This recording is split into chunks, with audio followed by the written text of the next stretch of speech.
Jesus rewards ministry. தேவனுடைய மகா பரிசுத்த நாமத்திற்கு ஸ்துதியும் ஸ்தோத்திரமும் உண்டாவதாக.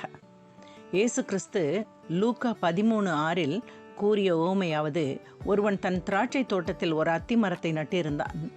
அவன் வந்து அதிலே கனியை தேடின போது ஒன்றும் காணவில்லை என்று கூறியுள்ளார். பொதுவாக திராட்சை தோட்டத்தில் மரம் நடுவதில்லை, ஆனால் இந்த திராட்சை தோட்டத்திலே அத்தி மரம் இருந்ததாக கர்த்தர் குறிப்பிட்டிருந்திருக்கிறார். அவ்வாறே தேவன் விசுவாசிகளாகிய நம்மை மற்றவர்களின் நடுவில் வாழும்படி வைத்துள்ளார். கனித்தராத அத்தி மரத்தை வெட்டாமல் சிறிது காலம் தவணை கொடுக்கும்படி தோட்டக்காரன் ஓமையிலே கேட்டுக்கொள்வது போல நமக்காக இயேசு கிறிஸ்து பிதாவாகிய தேவனிடம் வேண்டுதல் செய்கிறபடியால் நாம் இன்றளவும் இருந்து கொண்டிருக்கிறோம். புதிய ஏற்பாட்டில் இயேசு கிறிஸ்து பேசியது போல 958ஆம் நாளான இன்றைய வெகுமதியாக பரிசுத்த வேதாகமத்தின் பழைய ஏற்பாட்டில் எரேமியா தீர்க்கதரிசி தடம் மாறி போன மக்களை பற்றி கர்த்தரிடம் வேதனைப்படுவதை நாம் இன்று தெரிந்து கொள்ளப் போகிறோம். நாங்கள் ஞானிகள் என்றும் கர்த்தருடைய வேதம் எங்களிடத்தில் இருக்கிறது என்றும் நீங்கள் சொல்லுகிறது எப்படி? மெய்யாகவே இதோ வேத பாரகரின் கள்ள எழுத்தானே அதை அபத்தமாக்குகிறது. ஞானிகள் வெட்கி கலங்கி பிடிபடுவார்கள். இதோ கர்த்தருடைய சொல்லை வெறுத்து போட்டார்கள், அவர்களுக்கு ஞானம் ஏது? ஆகையால் அவர்களுடைய ஸ்திரீகளை அந்நியருக்கும் அவர்களுடைய வயல்களை அவைகளை கட்டிக்கொள்பவர்களுக்கும் கொடுப்பேன். அவர்களிலே சிறியோர் தொடங்கி பெரியோர் மட்டும் ஒவ்வொருவரும் பொருளாசைக்காரராய் இருக்கிறார்கள். தீர்க்கதரிசிகள் தொடங்கி ஆசாரியர்கள் மட்டும் ஒவ்வொருவரும் பொய்யராய் இருந்து சமாதானம் இல்லாதிருந்தும் சமாதானம் சமாதானம் என்று சொல்லி என் ஜனமாகிய குமாரத்தியின் காயங்களை மேற்பூச்சாய் குணமாக்குகிறார்கள். தாங்கள் அருவருப்பானதை செய்ததன் நிமித்தம் வெட்கப்படுகிறார்களா? பரிச்சேதம் வெட்கப்படார்கள், நாணவும் அறியார்கள். ஆகையால் விழுகிறவர்களுக்குள்ளே விழுவார்கள். நான் அவர்களை விசாரிக்கும் காலத்திலே இடருண்டு போவார்கள் என்று கர்த்தர் சொல்லுகிறார். அவர்களை முற்றிலும் அழித்து போடுவேன் என்று கர்த்தர் சொல்லுகிறார். திராட்சை செடியிலே குலைகள் இராது, அத்தி மரத்திலே பழங்கள் இராது, இலையும் உதிரும். நான் அவர்களுக்கு கொடுத்தது அவர்களை விட்டு தாண்டி போகும் என்று சொல். நான் சும்மா இருப்பானேன்? கூடி வாருங்கள், நாம் அரணான பட்டணங்களுக்குள் பிரவேசித்து அங்கே சங்காரமாவோம்.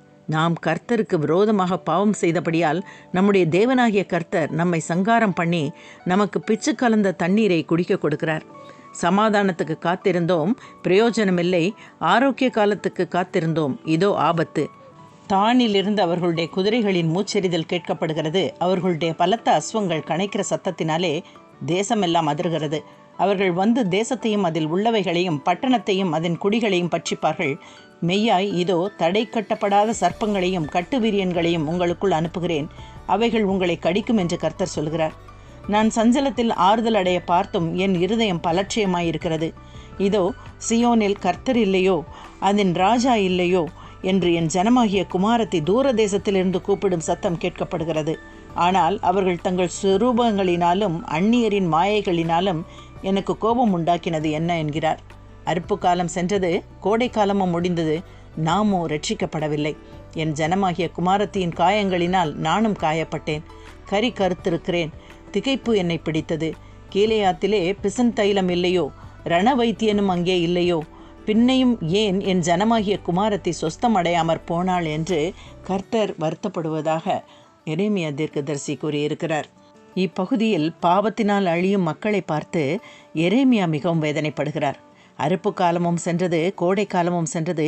தீர்க்கதரிசிகள் தொடங்கி ஆசாரியர்கள் மட்டும் பொய்யர்களாக இருக்கிறார்கள். வேத பாரகரின் கள்ள எழுத்தானே ஞானிகள் கூறியதை அபத்தமாக்குகிறது. நான் சஞ்சலத்தில் ஆறுதல் அடைய பார்த்தும் என் இருதயம் பலட்சியமாயிருக்கிறது என்று மக்களின் நடைமுறையினாலும் கர்த்தரின் அதிருப்தியினாலும் செய்வதறியாமல் திகைத்து எரேமியா மனம் கலங்குகிறார். நம்மை சிறப்பாக படைத்த கர்த்தர் நமக்கு அநேக வசதிகளை அளித்தும் நமது மனதை கர்த்தருக்குள் ஒருமுகப்படுத்தாமல் வேதனை அளிப்பதிலிருந்து வெளியே வரும்படி பழைய ஏற்பாட்டு காலத்தில் கர்த்தர் தீர்க்கதரிசிகள் மூலமும் புதிய ஏற்பாட்டில் பிதாவானவர் தனது ஒரே குமாரனை அனுப்பியும் மக்களை நிதானிக்க சொல்கிறார்.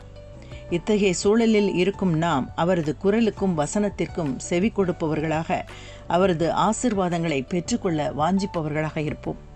பிதாவாகிய தேவனின் அன்பும் கர்த்தராகிய இயேசு கிறிஸ்துவின் தயவும் பரிசுத்த ஆவியின் நட்புறவும் நம் அனைவரோடும் இருப்பதாக. ஆமென். இயேசு கிறிஸ்துவின் இனிய நாமத்தில் இனியும் தொடர்வோம். நன்றி.